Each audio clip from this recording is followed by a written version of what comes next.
আন্দোলনের জোশে কত দুষ্টু যে কত কিছু করছে বলাই বাহুল্য। হাজার হাজার।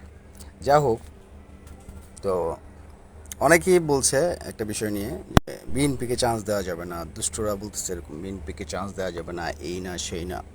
চেষ্টা করছে মস্তিষ্ক ওয়াশ করতে, ব্রেইন ওয়াশ করতে স্টুডেন্ট সামহাও এই দুষ্টামিটা করা যায় কিনা। আমি তাদের উদ্দেশ্যে বলবো এবং সবার উদ্দেশ্যে বলবো, স্টুডেন্টদের বা এই যে আন্দোলনের যে এটা হলো বৈষম্য বিরোধী, কোনো বৈষম্য থাকবে না, সবার কথা বলার মত থাকবে, গণতন্ত্র সোজা কথা। এখন বিএনপি একটা গণতান্ত্রিক দল, আরও গণতান্ত্রিক দল থাকতেই পারে, যেহেতু গণতন্ত্রের জন্য কথা বলা, সো গণতন্ত্র থাকতেই হবে। অগণতান্ত্রিকভাবে কথা বলাটাই ঠিক না, এটা হলো বোকামি। বিএনপিকে চান্স দেওয়া যাবে না এটা না বলে আপনি একটা সুন্দর একটা রাজনৈতিক দল গঠন করেন প্লিজ। আমি বিএনপির পক্ষে না, বিএনপি থাকুক, অন্যান্য দল থাকুক।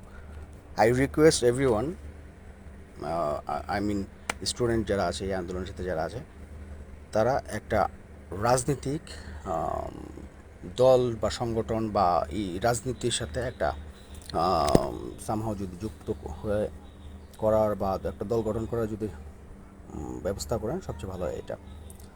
কেন এটা বললাম, কারণ রাজনৈতিক দল বলতে গেলে আওয়ামী লীগ তো একেবারে আমার মনে হয় যে ধারণা যে একেবারে মুছে ফেললো তাদের বাজে কর্মকাণ্ড দিয়ে। এখন বিএনপিকে চান্স আপনি দিবেন না কীভাবে? গণতন্ত্র থাকলে বিএনপি তো আমার জানা মতে সবচেয়ে ভালো দল, মানে তুলনামূলকভাবে। হ্যাঁ, তারা তারা তুলনামূলকভাবে হ্যাঁ এখন ভালো দল। এখন মানুষ তাদেরকে ভোট দিবে যখন যে বনে বাঘ নাই সেই বনে ইঁদুরি বাঘ। সো ভালো একটা দল গঠন করুন কেউ না কেউ, ভালো কিছু পরামর্শ দিন, ভালো রাজনীতি আসার একটা রূপরেখা দান করুন। হয় রাজনৈতিক দল করুন ভালো, অথবা ভালো পরামর্শ দিন। বিএনপি আওয়ামী লীগ যত বাজে আছে, ওই ভালোর ঢেউয়ে ভেসে যাবে, আই গ্যারান্টি। So please,